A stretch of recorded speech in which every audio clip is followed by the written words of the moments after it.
So when I got the opportunity to perform with all these amazing poets, I got in touch with the amazing Sherry D and asked what Celestial Libertines were all about, because I didn't know. And apparently it had to do with being relaxed and breaking rules and being very sexy. So I came here with the intention to begin with of doing all very sexy poems. But like always happens with sex, heavy world stuff comes down and then you don't get it as quickly as you want. And today some very heavy things went down in other parts of the world that really honestly go on all of the time in terms of violence between people and people. So I felt compelled to start with something a bit heavier, but we'll start dark and go back towards the light. This is called Bonfire.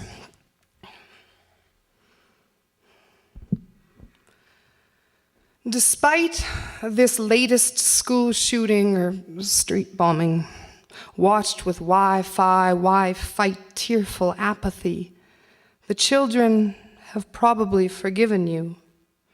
They were far too young to be trained dogs on tethered memory chains.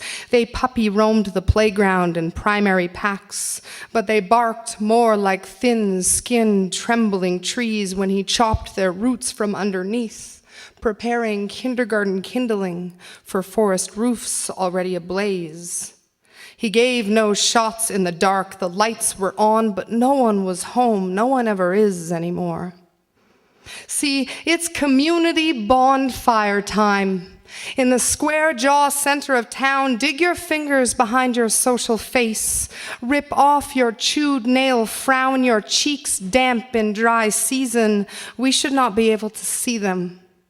Place them down first. Weakness and grief spark like kerosene, so we always put them on the bottom. Leave your eyes and your tongue, but twist one ear until it separates in a thud of broken drum, because no one listens with both ears anymore. Then rip off the other in a moist Velcro of gristle releasing, because you don't want a Van Gogh creative crazy, just still the vibrations that don't come with a 3-year contract. Slice open a fingertip. Peel back from there, remove your full casing of quiver-sensitive skin and chuck it in. This gnarled husk of scar and seam and sag and shiver, it's a deadwood relic amongst TV poplar magazine stands. Your leaves, they don't twinkle like tooth whitening, so pluck the bite from your bark, pull the pages from your protest manuals. See, we're full up on advice these days. Lost convictions pop like pine cones. They melt like marshmallow on grating. Drag out your cliche, awful organ grinders. Breathing is so passé. Singing is auto-tuned these days. So lay your lungs on the pyre. They will float like balloons when they're heated. Love is only a muscle. We have machines to do that now, so tear out your bleeding heart chamber for corporeal home renovation. You were online outdated anyways. We don't say chamber anymore. We just say empty room. Cover your leftover eyes with your unopposing hands while someone else strips the vital victuals from your son and your daughter, because rituals need sacrifices. And no one is offering up their right to bare markets, bare acquisition, barren satisfaction, bare arms. So we'll send up babes in arms instead. It feels hotter even before it burns. Litter the streets with handgun green light gas cans labeled "Drink Me," so some can get smaller through self-immolation while some get bigger through big budget midtown explosions. Set no guard dogs, though it's unnecessary. You can plant new trees with proverb crosses and trunk-chained memories, and all the news crews will want to talk to you. That's why we leave your tongue. But for now, drag your bone-weary home to bed and leave it all waiting out there. The children in the square are sob-sodden ghosts before they are shaded, but you left your ears behind and you have to be up to be at work at 5. Around the water cooler, no one can believe it. There's round eyes and wagging words. See, more were shot than at Columbine.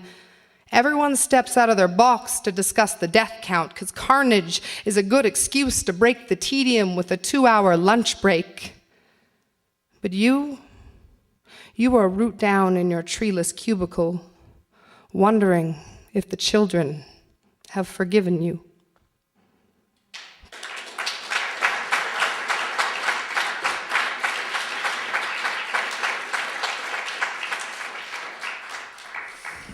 So yeah, that's a little bit heavy. But art can be awkward and make people uncomfortable. And that's one of the beautiful things about it, is it's a safe space to say what you need to say. And for example, in 2007, Joshua Bell, a world-famous violinist, he made love to a 1713 Stradivarius. He busked incognito in a Washington metro, made $32. No hollers, no encores, just scores of ignores and only 6 who stopped to hear more.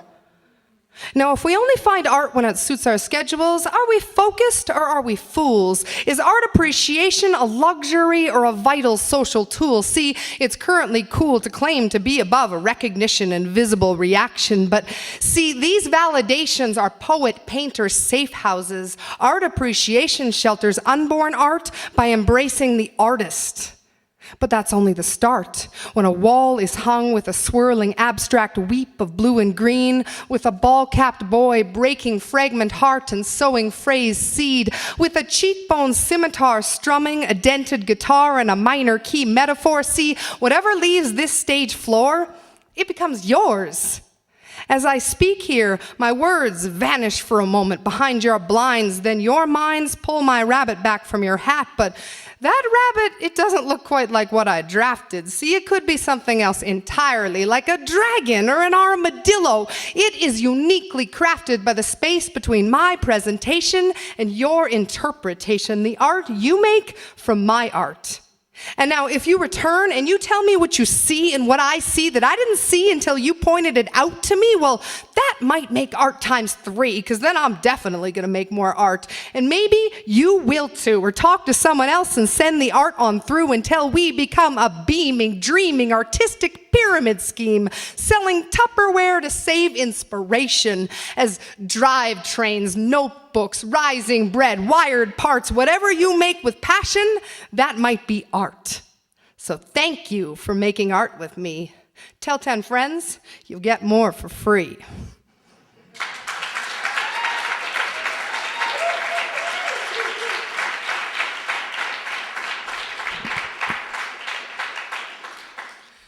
So, we talked about passion, which is a really good way to, I think, break through and make connections with other people.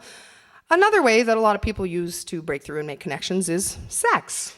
So I think we'll do a poem about that. This is called Sex Sells.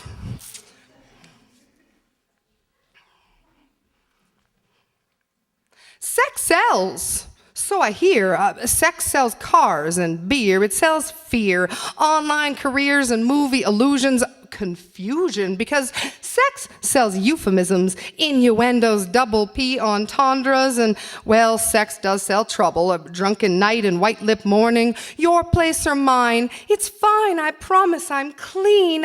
Sex sells sweet, stupid, obscene. It sometimes sells violence because it's easier. See, sex is X-rated, but violence is only PG-13. Still, sex does sell having babies, just usually 9 months after sex sells the withdrawal method. Yes. Sex sells having children, which explains our population problems, because toddler tantrums, they certainly don't sell children, but sometimes children are sold sex and become pregnant TV stars. Sometimes children are sold for sex, and they become scars behind the ears of our cultural facelift.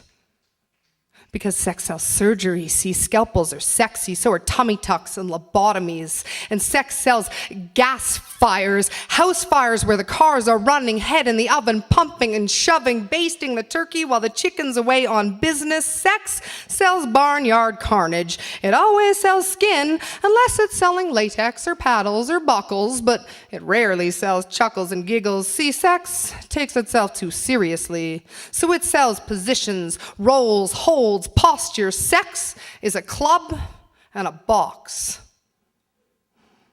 But my love, See, my love is boundless, even if bound and beating his ass because he likes it like that. My love struts burlesque in stiletto heels, cops copious feels around my conservative friends. My love would always choose joyous sodomy over perfunctory missionary. She knows all the best settings and all the best toys. He holds bodies like snowflakes that won't melt. They let me touch their thorns, and we can make love without touching. My love follows the contours of lives, not just the contours of beautiful bodies. He meets me halfway the next day, expects nothing but honesty and accessibility. My love has nothing to do with debts or payback or accounting, but see, sex is a banker carving notches in a money belt, and I can't afford sexy anymore, emotionally, not when so many other adjectives are available for free, like receptive, candid, engaging, delighted, passionate, refreshing, simpatico. See, love is a thesaurus, and I'm a poet. Sex is slot jockey binary. So sex sells, but it's not selling me.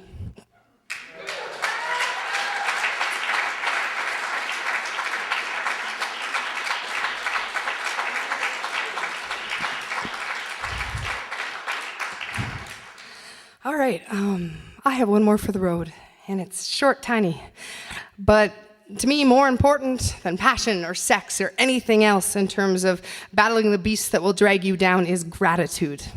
And so the final piece I'm offering you tonight is about the rewards of being grateful for what you have and what you are. And it's called Body Magic. We have magic in capes and crystal balls, but we are also wizards in wand skins, Gandalf bodies holding back mortality with 1,000,000 miracles a minute. See, our 5 liters of blood circulate and return twice a minute to our hearts beating 70 times while we birth 144 million erythrocyte red blood cells, fueled by the 15 breaths required as our lungs perform alchemy with oxygen.